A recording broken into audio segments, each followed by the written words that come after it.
gentlemen, how's everyone doing today? Would you please rise up in body and spirit for our anchor song? We're going to do We Shall Overcome. Number 169 in the hymnal, if you got that. Otherwise, follow the lyrics on the screen.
Thank you for joining us on this April morning as we continue our journey down the path of resistance together.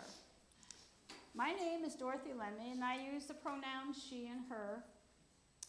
I am a co-chair of the Buildings and Grounds Committee and the chair of the Nominating Committee. I am so happy to be here with you and with Deb Gish this morning, who is a good friend of mine that we'll talk about in a little bit. My welcoming words are from Reverend Lynch and are entitled, Awaken to the Work. The fire of love burning deep in every human heart calls us to awaken. Awaken to the work of justice. Awaken to the word of compassion. And awaken to the work of community. For in this time of human suffering and excitation, we are called beyond awakening into action. And we will have our chalice lighting, of which Heather will do that for us. May the chalice flame we now light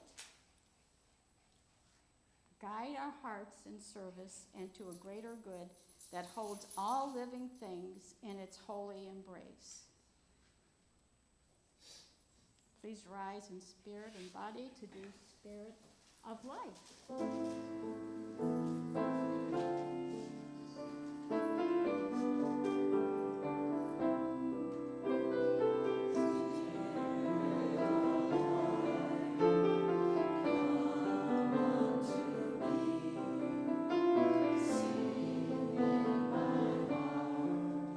All the stars of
had planned a moment for all ages today, but we don't have any children with us. And we'll let Kelly and Rachel enjoy their solo mom mornings and relax. But in a couple weeks, I think we can probably present what we were going to do today, if you're available. Yeah, right. I just wanted to give a few announcements before we continue. This Wednesday night is game night. It'll be at 6:30 here in the sanctuary. Today, after service, we have a town hall. We're going to practice Martha's Rules. And we're practicing because we have our annual meeting coming up on May 7th. And so we want to make sure that we all know what we're doing and we're comfortable with it, and we can make decisions in a diplomatic and loving way. So please come today to practice that with us, and then don't forget to mark May 7th on your calendar for the annual meeting. Then, one last announcement. Next Sunday, prepare yourselves for something a little bit different. Oh, that's new. As we... What? Oh, I get it. Okay, now this is really different. We are going to explore the theme of resistance through punk rock music. And so we're going to have a band, and there'll be a few of us talking about how punk rock music speaks to us in a spiritual way and how it is aligned with our values. So that will be next Sunday. And that's all I have, unless you can think of anything else. Okay, great. Well, we're going to center ourselves in resistance. So get comfortable. Take a few deep breaths. Close your eyes if you wish. When we resist, we refuse to accept or comply with something. We may exhibit this refusal by arguing or by taking action. When have you taken action in order to resist something that you felt was wrong, either for yourself or for others? What motivated this resistance?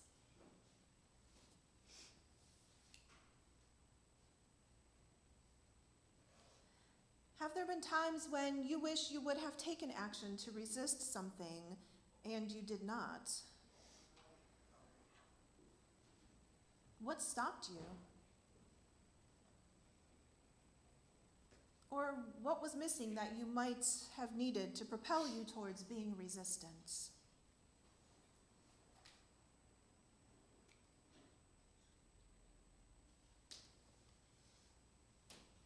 Eli Wiesel, Holocaust survivor and author, said, "We must always take sides. Neutrality helps the oppressor, never the victim. Silence encourages the tormentor, never the tormented."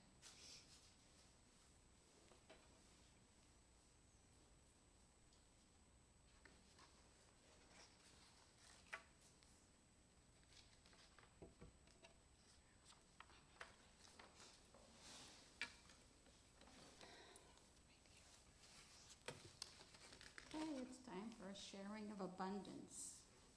We are a community of seekers. We are a community of resistors.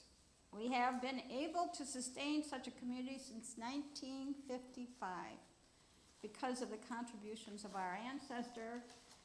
I think it's amazing that somebody built this house. They did it themselves. I find that very impressive. Because of our ancestors and because of your contributions. The ushers will now pass the plates so that you can give as much as makes you feel good and grateful.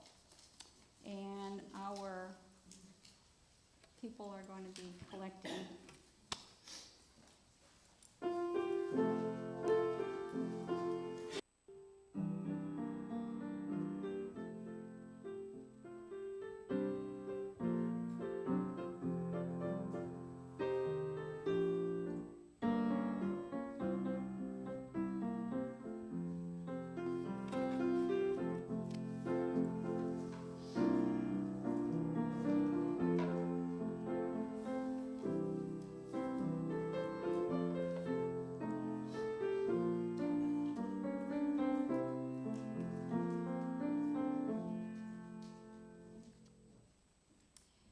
met Deb Gish in one of my many writing courses, because some of you might know I'm writing my story about my daughter. And I was asked to add a chapter to her book called the Crone Chronicles. And then I said, well, let me read your book of this place. This is the first book that she wrote. And I read that book within one day. It was so suspenseful and so mysterious that and I don't read that many books, but I read it quickly. So I said to her, could you come and talk to our church? And she said, oh, sure. She's wanted to come here anyway. So I'm grateful for her to be willing to share her experience. Debra Gish was born in 1954 in Washington, D.C. She has earned a BA and MA degrees and is a pioneering international development practitioner, engaged in multiple disciplines with the United Nations, women's, girls, elders, and indigenous rights, transformative justice, disaster relief, education, health, child labor, gender balance, gender-based violence, and human trafficking. She has also served as a UN peace negotiator in several post-war countries. Debra made international headlines in December of 2014 when she was captured in an abusive display of authority by local police upon returning from a mission in Honduras to her village in Santiago Atlan, Guatemala. She was arrested for a terrible crime she did not commit. She spent several days trying to prove her innocence. Originally, she wrote the story in her journal to process her own healing, yet later realized that her story needed to go public, both to prevent this from happening to other innocent people and to shine the light on her case to help expose, repair, and improve weak systems in Guatemala. Debra will share some lived examples of our April theme, resistance and justice, from her harrowing experience. Recognizing the glaring ignorance of women's roles worldwide, Debra has dedicated her life to promoting women's worth. Now a bona fide crone herself, she seeks to empower female elders who so often become invisible after raising families, retiring, or living alone without a partner due to divorce, death, sexuality, poverty, abandonment, or illness. An inspiring author, Debra published her first acclaimed memoir, Displaced, a perilous true story of an expatriate working to right wrongs from the past. Her poetry appears in Best American Poets, and she's managing editor and author of Crone Chronicles 2020, intimately inspiring glimpses into the lives of wise women 52 plus. Copies of her book are on sale today. Please, let's welcome Debra.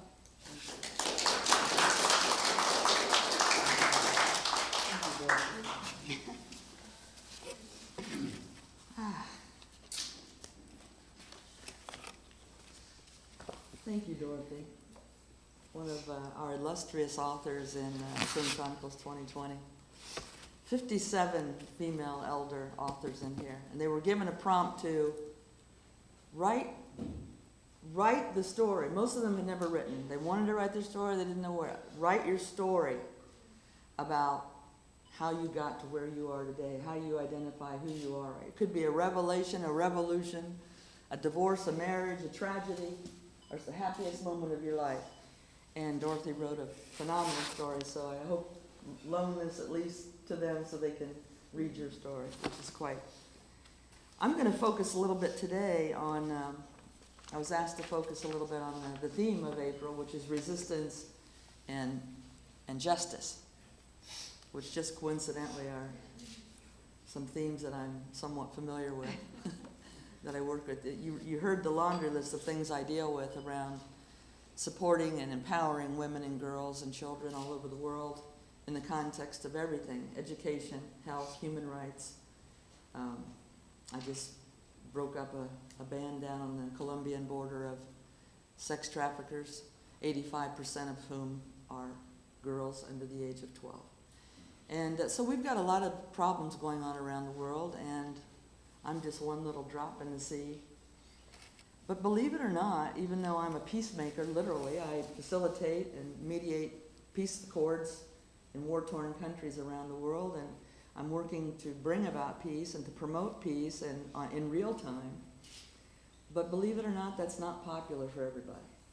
It's not popular for the thugs and organized crime and the bad boys, usually boys. They're using women more and more. 25% of all members of the different gangs around the developing countries are now girls. They're recruiting the girls because girls can get into places and do things that the boys can't do as easily. So nobody is exempt. And I won't go into those details, but I wanted to share a little bit today around the context of my first memoir, which Dorothy just mentioned, is Displaced, and it is out there. I brought some copies in case anybody has not read it, would like to read it. A perilous true story of an expatriate working to right wrongs from the past. And I'm going to focus a little bit on that today in the context of resistance and justice, and hopefully engage you a little bit in sharing some of the experiences of your own that might relate. Mine are in foreign countries and in crazy situations, but at the end of the day, I think we all know what it likes to be brought to your knees with fear, with dread, with the unknown, with the uncertainty of not knowing what's next. Will I make it through this? It's a matter of degree. So I watched a Shakespearean movie the other day called This Is True, the true story after his theater burned and he was wanting to go back home and find himself and reconcile with his family. So I'm going to name my little talk today To Resist or Not to Resist. As I was thinking about my story coming over here today, I know you've been talking the last couple of weeks. They've sent me the videos about resistance in the context of resisting and persisting and standing up and speaking out and demanding justice. I do that every day of my life, but I don't do it as a bra-burning activist in the street. Number one, I need my bra. Number two, that's not the way I do my work. My work on a policy level, on a very high level of change, I would not be popular doing it that way. So my resistance is done often behind the scenes and very discreetly. The more discreet, the better. But, I live in a Mayan village, Santiago Atitlan, where I'm 5'8", and most of the villagers are about 4'10". So even though I try to blend in, I don't. To resist or not to resist. So I want to just share some thoughts with you this morning. First and foremost, resistance. I mean, that is a huge subject. Resistance. You want me to talk about resistance in what context? Okay, well, I'll just talk about it in one little story, which is not really that small of a story. But first and foremost, I just want to acknowledge that resistance as a concept, as a theme, as a word, is a loaded concept with multiple and multifaceted meanings. So today I'll refer to resistance in my discussion, in my presentation. I'm going to refer to resistance as a psychological reaction to change. And it could be sudden change or it could be gradual. Resistance for me in this context is like a self-protection mechanism where we oppose the change or struggle seemingly going against our conventional or desired behavior, how we protect ourselves. Resistance means that despite being motivated with the best intentions, we typically fight change at a psychological level. So in summary, the act of fighting against something that is attacking or threatening you in any way out of the norm is called resistance in my world. Now, I'm also going to be talking about resistance in the context of resistance as a person or an organization that secretly fights against an enemy. That's also known as the resistance, la resistencia, that takes control of its country. For example, an underground organization, the Underground Railroad, you've all heard of that are helping with migrants and different people, getting them from point A to point B safely. Underground organizations composed of groups of individuals working as an opposition force perhaps in a conquered country, to overthrow the occupying power by acts of usually sabotage, guerrilla warfare, etc. You're all familiar, one we all know was the resistance during the German occupation in World War II. That's one that we all are familiar with in our history. I'll be talking about the resistance in the context of guerrilla fighters in Guatemala opposing their military dictators' invasion of their indigenous lands. 200,000 people were murdered and massacred and disappeared. A situation in which people fight against or refuse to accept something. So in that case, it was the military organized to fight against, you'll remember back then in the 80s, they called them communists. They're not communists, they are poor indigenous peasants. So resistance in the context of psychological change. Now, of course, there's also resistance to diseases. We hear a lot now about bacteria-resistant antibiotics. I mean, resistance is a huge word. Semiconductors, you've got to have resistance for those to work, etc. But I'm going to refer to our psychological resistance to sudden or dramatic, or not so sudden, changes, whether they're self-imposed, because they're often self-imposed. New Year's resolution, I'm going to change this, and or sometimes they're imposed by others, as the story that I'll share with you today. So that's the context in which I'll be speaking about resistance. What I'm going to do first, in this little discussion we'll have this morning, is I'm going to read the first chapter, just the first chapter, and I don't think most of you probably heard or seen this memoir, so I don't think I'll be boring anyone with something you've already heard. I'm going to read the first chapter in my memoir, Displaced. And I'm going to ask you, just attempt to listen carefully as I read my first chapter verbatim, to see whether or not you're able to detect any forms of resistance in this first chapter by myself or by others. Okay? That's all you need to do. Just when you detect resistance, just make a mental note of that, because I'm going to ask after I read this chapter if anyone detected resistance. Chapter 1 of Displaced. No introductions, no dedication. I'm going straight to chapter 1. I smiled at the Mayan villagers who were welcoming me home. I bowed to the elders in my path, and I waved at the police standing in the shade. I headed to my waiting boat at the pier, happy to be returning after several months away. Suddenly, 2 uniformed police and a scraggly-looking man approached me, blocking my path. "Are you Debra?" the non-uniformed guy demanded. Of course you know this is all in Spanish. "Yes," I responded. "Why do you ask?" "Show us some identification. You do have some identification or a passport, don't you?" he pressed me.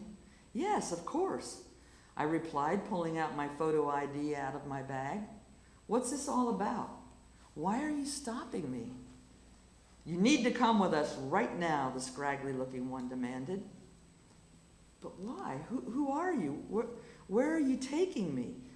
The uniformed police assured me that the other guy was also a cop and was authorized to stop me when he found me.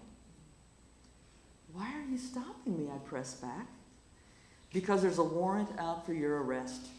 "Now come with us," said the scraggly one. The uniformed female officer pulled a pair of handcuffs from her shirt and shyly approached me. She took my arm, forcing my wrist into the cuff. "Please don't cuff me," I begged. "I'll go with you." The villagers began to protest my detention. They had all run down to the beach to welcome me home to the village. The villagers began to protest my detention, asking the officers if they knew who I was. "That's Debra. She's our Debra. She's done nothing wrong. Let her go," the villagers cried as they began pulling on the officer's uniform shirt. It's okay, I tried to reassure the villagers. It's okay. There's obviously a mistake. They have me mistaken for someone else. I'll go with them and I'll straighten this out. You'll see. I'll be right back.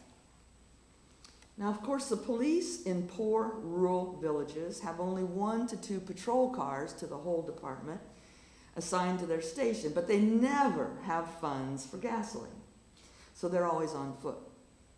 The officers flanked me. They proceeded to parade me up and down the main streets to the other side of town. Several curious villagers peered out their doors and windows, whispering, "That's Debra they're hauling away. What did Debra do?" Some even started to follow the foot parade, watching and waiting outside as police chained my wrist to a cold, sticky metal pole inside the village jailhouse.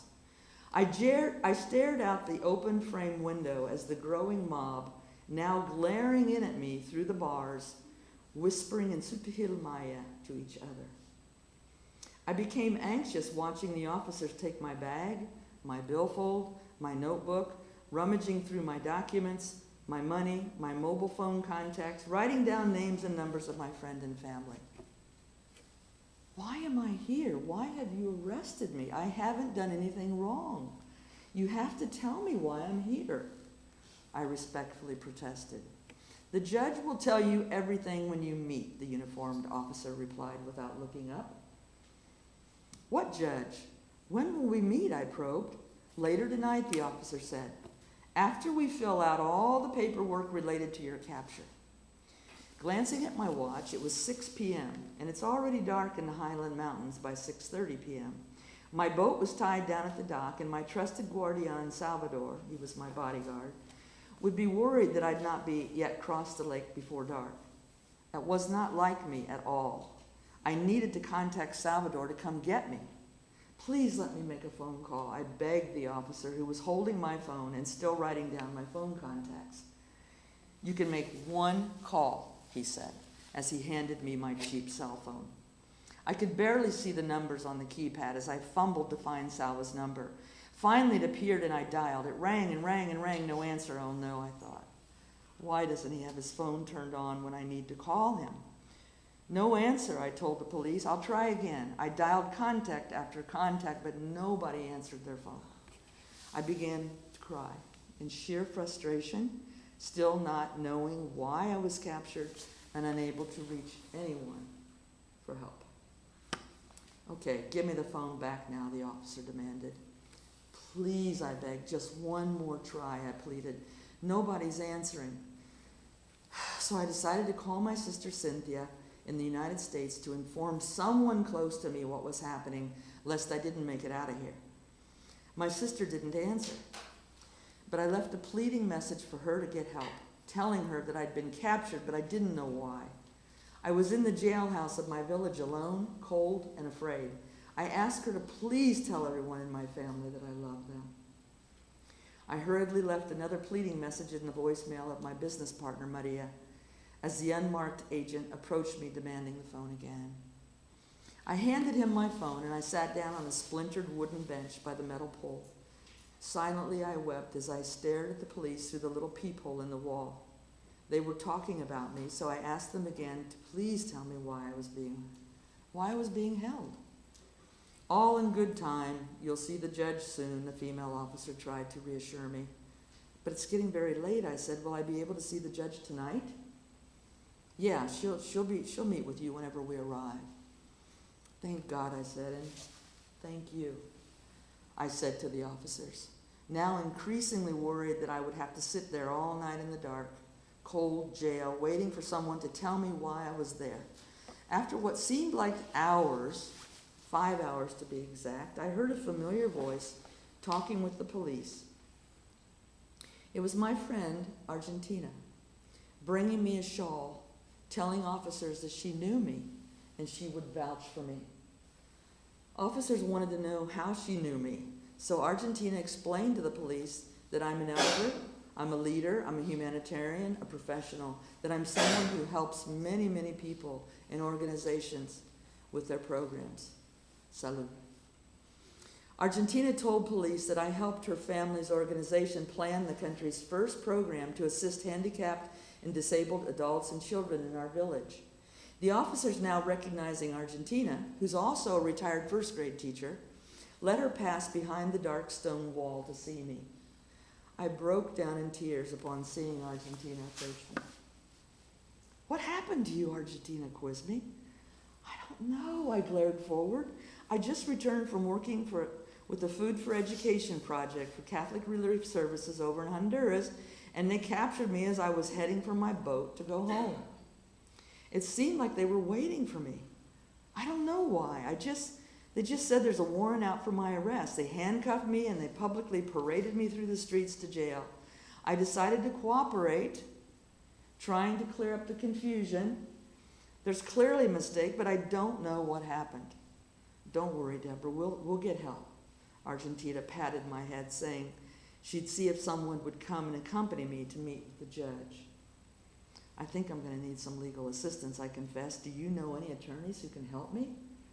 "Well, I know one person who I could tell," she said, "but he's probably in church right now, so we may have to wait." Suddenly, I heard voices speaking English outside the door, amidst the Spanish and Sutuhil Maya, which is very rare. David appeared, telling the police that he represents the U.S. Embassy and Americans in the region and wanted to see the prisoner. "No, Deborah cannot talk with anyone now," the police commanded. "All visitors must wait outside. She needs to see the judge first. The judge will read the warrant for her arrest, then she'll be transported to the women's federal prison in Quetzaltenango later tonight, where she will await her trial." Believe me, if you knew the federal prison in Quetzaltenango, I thought I was going to have a heart attack. It's true. David, an American, is the owner of La Posada de Santiago, and he's the marshal for the U.S. Embassy for that area. Many foreign diplomats and international project teams stay at his hotel when they visit Lake Atitlán. But the police would not let David in to see me. However, just knowing that he was out there gave me a glimmer of hope that word of my capture was creeping into the streets. I started to pray. David persisted in vain, but he waited to follow me to the judge's chambers. Argentina left to look for the local lawyer. I wrapped her shawl around my shaking, weary, freezing body as I sat down on the hard wooden bench, waiting for another hour. Finally, the police came in to uncuff and re-handcuff me to them and escort me outside to the waiting three-wheel motor taxi called tuk-tuks that would transport me and my police escorts 4 blocks away to meet the local justice of peace. That's how it started. Did anyone detect resistance in that? She says it's a quick read. My mother would not get up and pee until she'd finished it. She wanted to hear the true story from me. She'd heard from all the... So the villagers resisted. And just anybody else, have you heard resistance? You resisted several different ways. How did I resist? Well, politely requesting that they not handcuff you the first time. I'll let other people pick up some more. I resist, but yet I didn't resist. I said, "Please don't handcuff me. I'll go with you." While the villagers, like 100 villagers, it was like a mob. They were pulling on the police. "What are you doing with our Deborah? Nuestra Deborah, déjala, déjala. Ella no ha hecho nada." Any other forms of resistance? Argentina? Yeah, coming and bringing Mm-hmm. Bringing help and comfort from my friend Argentina. David, the marshal for the U.S. Embassy, appeared and as you'll see, stayed and followed to the judge. It was midnight by the time I saw the judge. And I still had no idea why I was there. And the police are resisting your requests to come peacefully with them. They were resisting my request. They kept telling me to no, be quiet, we're not going to help you. No more phone calls. No, you can't do this. No, you can't do that. Even though I was cooperating fully. Because I knew there was a mistake. Why did they arrest you? I can't tell you that. $1 million question. What year did this happen? This happened in 14. December 10th, 2014. I had just come back to my village after working a few months in Honduras. And I literally was going home to spend the Christmas holidays to rest and relax. And they were waiting for me. They had been waiting for me for months. Who was waiting? The family in America? No, the police were waiting to capture me. They were literally hanging out, hiding out in my village, waiting for my return. It's not that long ago. No, and I wrote in my journal, actually I don't want to get into those details yet because I want to share a few more thoughts on the story and resistance and justice. And then if we have a few minutes left, we will. But thank you. You picked up on a lot of forms of resistance and surrender and those who were resisting me and yes. You didn't curl up in a ball and cry. You resisted that one too. Yeah, thank you. One of my spiritual advisors, I spoke with her when I was writing all this I first wrote this story in my journal. I'm a journaler since I'm a kid. I've got boxes of journals. And I wrote in there for my own healing. And when I realized how, and if you read this, you will see how I handled this entire situation until the end, until I was freed. I never once curled up in a ball. I never once lost hope. I never once lost focus. I never once forgot who I was. And I told her, I said, you know, Kelly, I think I'm not going to write it. Because everybody's like, write the story. You need to write the story. You need to get the story out there. They need to know. And I said, it's just not sensational. It's not dramatic. It's really not. You see how I handle things, just boom, boom, boom, boom, boom. You know, like I'm arriving at the General Assembly at the United Nations, tell you the latest situation on human trafficking. It's like, I'm not jaded at all, but I have to deal with some bad stuff. So I just dealt with this as I would deal with anything else. But this time it was really personal. She said, write the story, to your point. Why is it so shocking and amazing when a woman stands in her power in the absolute worst of times and circumstances? And I said, you're right. I stood in my power. So that's to your point. Thank you for reminding me of that. So I just want to go on by saying a couple of other things. Now I want to consider a few other forms of resistance in the context of this story. As she mentioned, I was born in 54 in February. I just had a birthday. I'm a horse in China. I want to give this analogy because I like this analogy because this is how I felt. I'm a horse in Chinese astrology. I'm a water horse. Now horses, mostly known to be noble and prancing, are not when fallen. So not only me, the woman, but me, the horse, was also traumatized after that fall. I was skittish and wild inside. I was made to lie down and submit, surrender, to regain my composure and my courage. And I was doing it in real time as things were unfolding.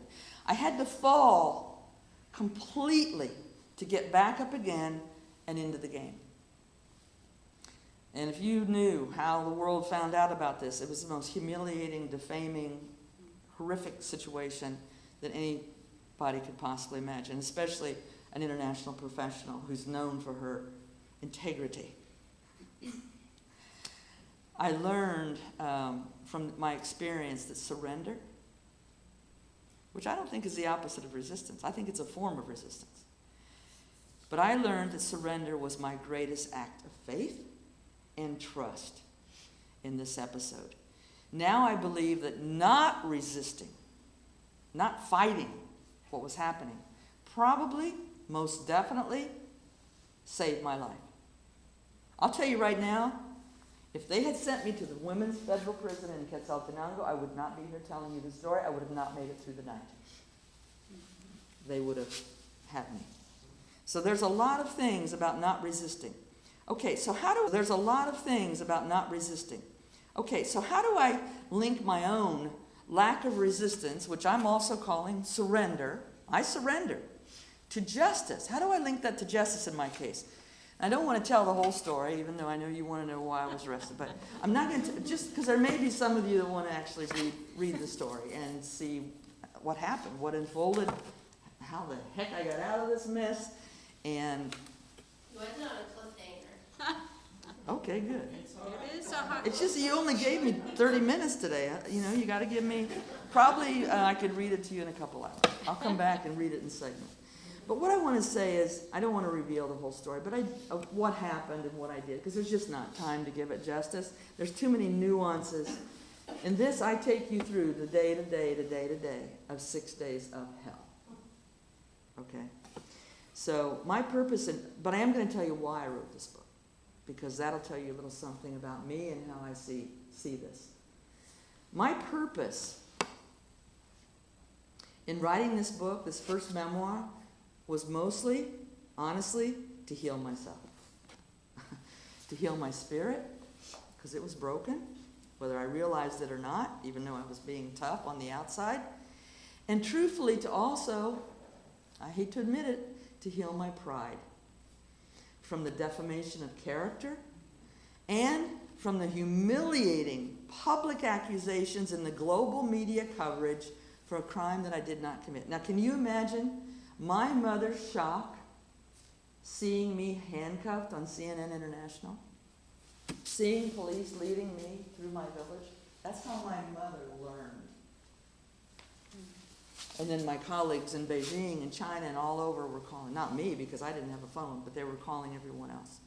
So, to restore my health and my sanity after being judged and hung out to dry by a public jury, because they had me guilty before I even knew why I was captured, conjured by the media and other governmental organizations before I even knew why I'd been captured or had an opportunity to defend myself. The headline news around the world were 60-year-old American captured for da-da-da-da-da-da. That was the headlines with a big picture of me all over the world. It was horrifying. And it put me in a lot of danger also because they knew where I was. So this was painful. It was degrading. It was scary. Yet I do want to say that even though I deliberated all that time alone afterwards, I do believe in all retrospect and in all humility, I chose the high road in a world that sues companies over spilt coffee.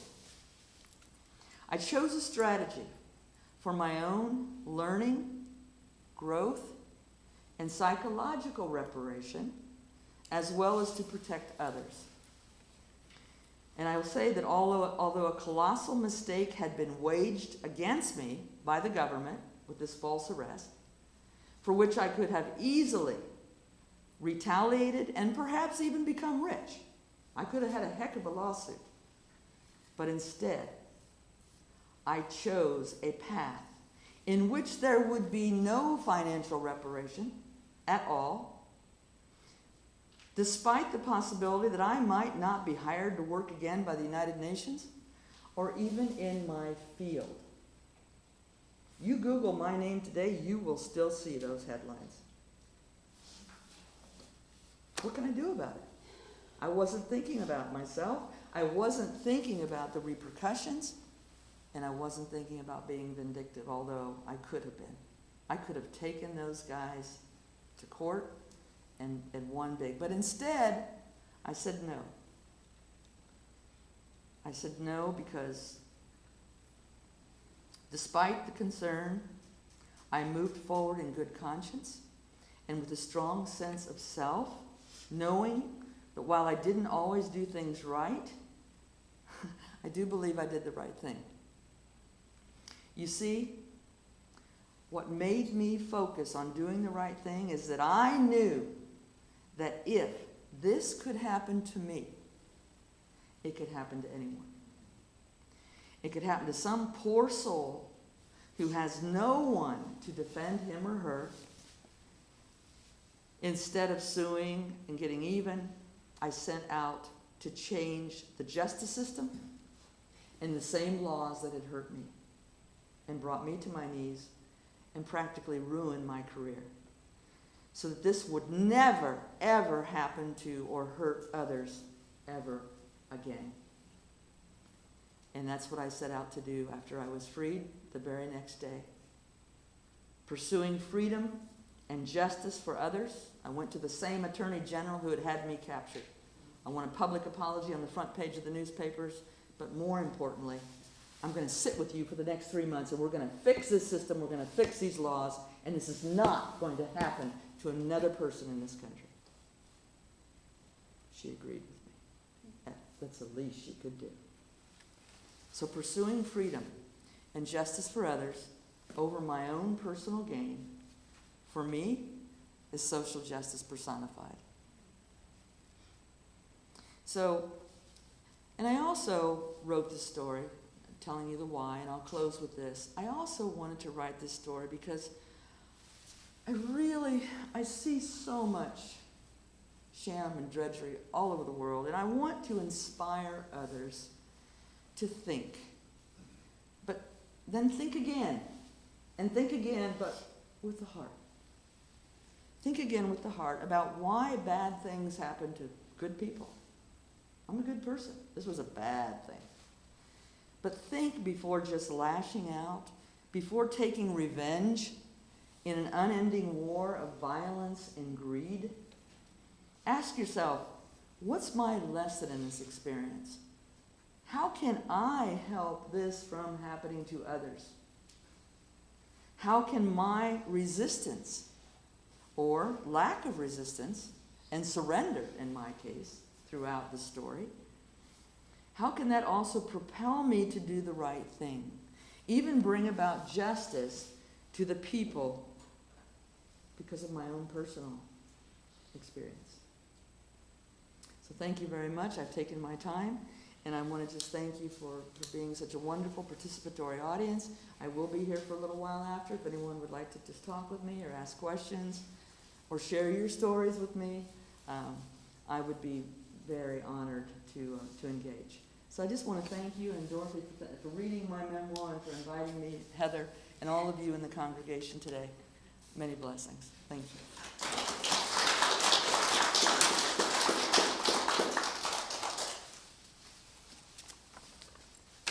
Thank you very much, Deb. That was great. And when I read her book, I said, this is one of the best books I've ever read. So I said, can you come to our church? And she said, sure, I'll come.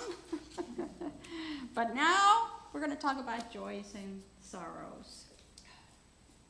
We invite you up to the chalice table to drop a stone in the bowl of water for the joys and sorrows you carry with you today. If you are on Zoom, we will say your name and drop a pebble for you so we all know that we are together.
closing words are, let our lives be a prayer, by Reverend Joel Miller. Let our lives be a prayer that waters dry souls, mends broken hearts, refuses to be terrorized, seeks this world's beauty, and carries us through its storms. Amen. And we'll have chalice extinguishing. Please join me as we extinguish this chalice. We extinguish this chalice, but not the light of truth, or the warmth of love, or the fire of commitment. These we carry in our hearts and out into the world. And we'll sing We're Free. All right. So this is one of these hymns we got from the Justice Choir. We got some words here for you. And the tune goes like this.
Debra says she's going to stick around, so. Oh, and her books are out in the hallway for sale. If you want to find out what happened. Thank you. And remember And that you are. go for it, Dorothy. Oh, no, You know it. You are loved. You are worthy. And you are a blessing.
go.